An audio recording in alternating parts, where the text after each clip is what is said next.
Louie here with KitchenTableTCG. Let's get all the code words in. Rudy, Alpha Investments, Magic the Gathering, Flesh and Blood, Pokemon. All right, we got all the code words in. Let's go ahead and talk now about unlimited Flesh and Blood.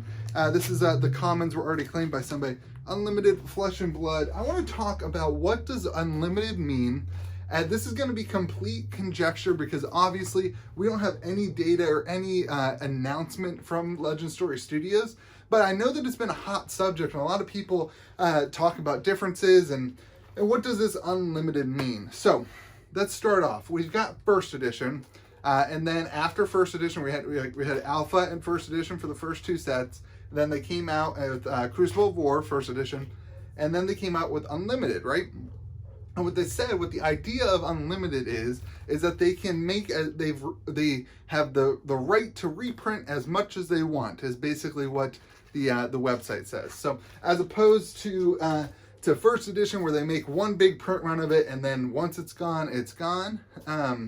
In Crucible of War they had this thing where they could only print half of the print run at one time because of COVID. So that was kind of a weird thing that happened there. But the idea is, once the first edition print is over, the first edition print is over, and you won't see that more product entering the market. Whereas unlimited, I think we're on the third wave of unlimited, right? We had the first big wave, and then boxes kind of spiked, and we got some more in, and then now they're saying that we're going to get more product in the middle of February. So we've already had a couple of waves of print happen for unlimited. And so now we're asking this question of what does unlimited actually mean? And there's a lot of people who have given some feedback and videos, and I would encourage that. Leave your comments down below. Tell me why I'm right. Tell me why you think I'm wrong.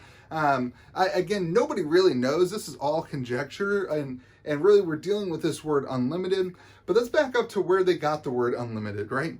For Magic the Gathering, we had alpha, we had beta, and we had unlimited. ABU is what's, and then we had the revised set, which came out. So, and I think a lot of people compare Magic the Gathering and Flesh and Blood, and that makes sense for the first edition and the alpha.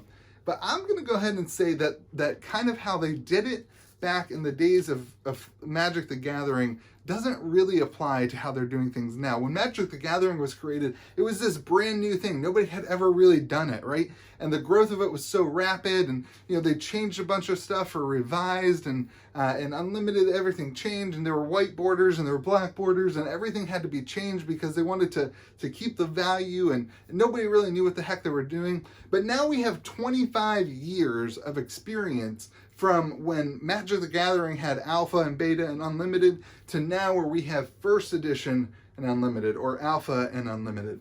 And so I personally, this is what I'm going to say. I'm going to give you my personal beliefs of what unlimited is, and then I'm going to share with you some of the things that I've heard in my comment section when I say those things. So my personal belief is that unlimited means truly unlimited for Flesh and Blood. What I mean by that is that in 5 years, if Legend Story Studios decides to, they could reprint exactly this product. Same booster box, same title, Arcane Rising Unlimited, and same cards in the box. And now what that does, because Flesh and Blood has no cycling game, right? Like nothing rotates. What that does is that allows somebody in 5 years from now who wants to get in and play with the Runeblood characters, with Viserai, it allows them to do that, and it allows them to get a booster box. It allows people to continue to draft it. It means that this doesn't retire, right? Like this doesn't just go away and no one can play Arcane Rising anymore. It means that forever people could do that. And so what I really believe is that what unlimited means is that as long as Legend Story Studios wants to or can, they will continue to print it, and as long as the market demands, they will be watching the market, and as long as it demands more of the product, they will continue to put it in there, and they will continue to add more product to the market. Now, a couple of things happen when I say that, and that's really what I believe unlimited means. But a couple of things happen when I say it. Number one, people say, Louis, they will never be able to do that because they're always going to be wanting to print the new sets. Like right now, they want to be printing Monarch, and that's why we've seen Crucible of War kind of get put on the back burner for Crucible of War Unlimited. And there's a lot of validity to that. But I also think, keep in mind that right now we're in this global pandemic where it's really hard for Carta Monday to keep up with the process. I've heard that they're at half capacity.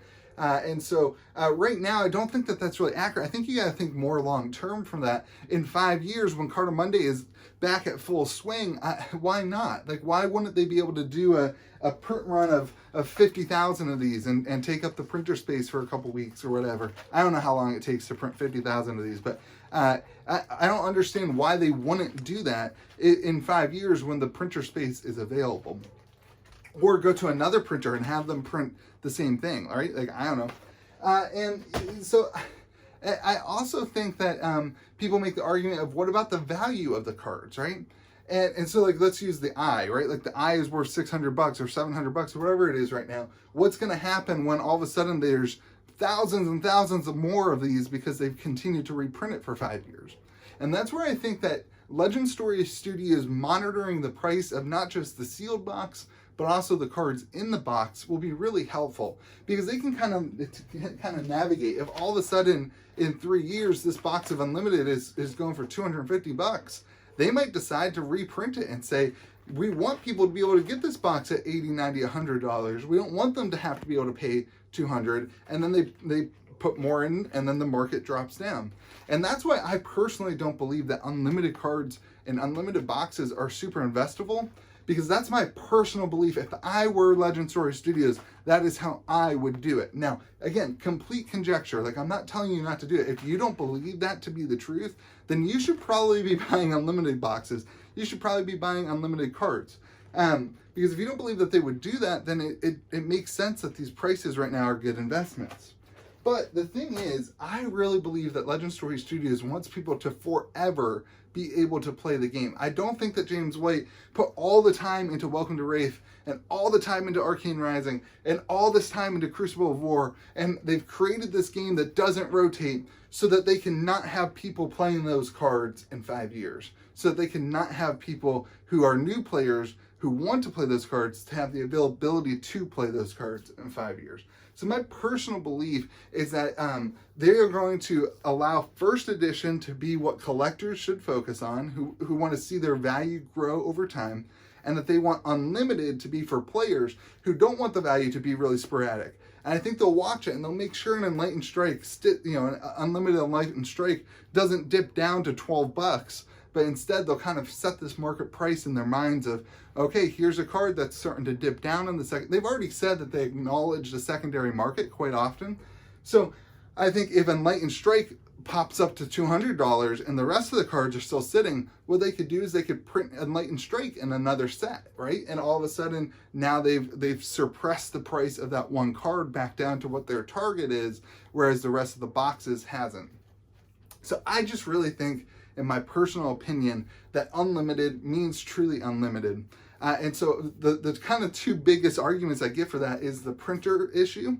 And one of the other things I wanted to say with the printer issue is keep in mind that Legend Story Studios has said that there's really only going to be 2 new sets a year, right? We have Monarch and Kingdoms happening this current year, and that's April and I think November. Don't quote me on that. I don't actually know. I don't think, maybe it hasn't even been released. I think it just says Q3 or Q4 maybe. So my point is, if they only have 2 sets that they are focused on first edition and unlimited, there's a lot of printer space there throughout the other months to fill in some of these other sets. So I really personally think what we'll see is 2 new sets a year and then 2 kind of focused reprints of the older sets a year moving forward. So, maybe this year we're seeing Welcome to Wraith and Arcane Rising, and then Monarch Unlimited comes out, and then we start to see Crew Unlimited, and then Kingdoms first and Unlimited, and then next year we'll kind of see how the boxes go, and if people are really, if the Runeblade cards or whatever, if the Arcane Rising cards are in demand, they will reprint the Arcane Rising. So I just think that's kind of how they're going to go with it. Again, there's no evidence of that. And I think they have done enough research and are doing enough research on the secondary market to monitor some of those card prices. And then don't sleep on the idea also that they could do some sort of master set, right? Where they take some of the cards that are really popular and put them in a master set, or something like an Enlightened Strike they could use as a promo.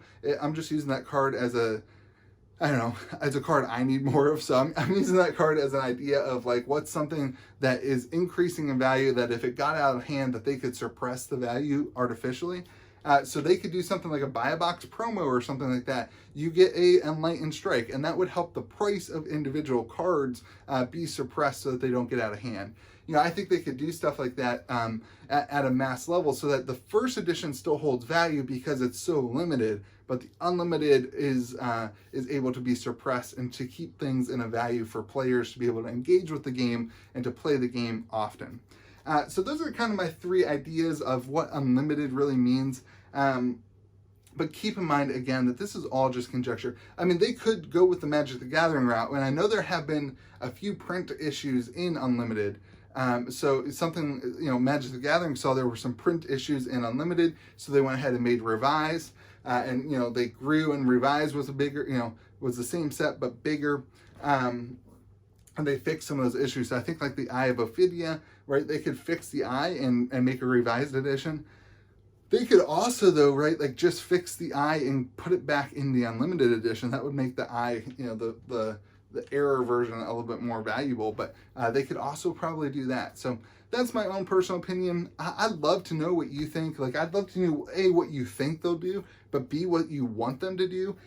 This is both what I think they would do and what I want them to do, because in 5 years, I'd love to be able to crack these open and to do a draft of them and not have to worry about the value behind the sealed product being outrageous and out of control. So I'd love to know what you think they will do, or what you've heard they will do, or what you want them to do. Other than that, I hope that you're having a great day. I hope that this past weekend you were able to play a little bit. I was not, unfortunately. I really want to do some gameplay stuff on the channel, but I just don't have the people around me to do that with right now. And I don't love the online play, so we might dabble a little bit with that. But I hope you're having a great day. I hope you remember to be kind to the people around you, and make sure you get out and play, and just have a good one.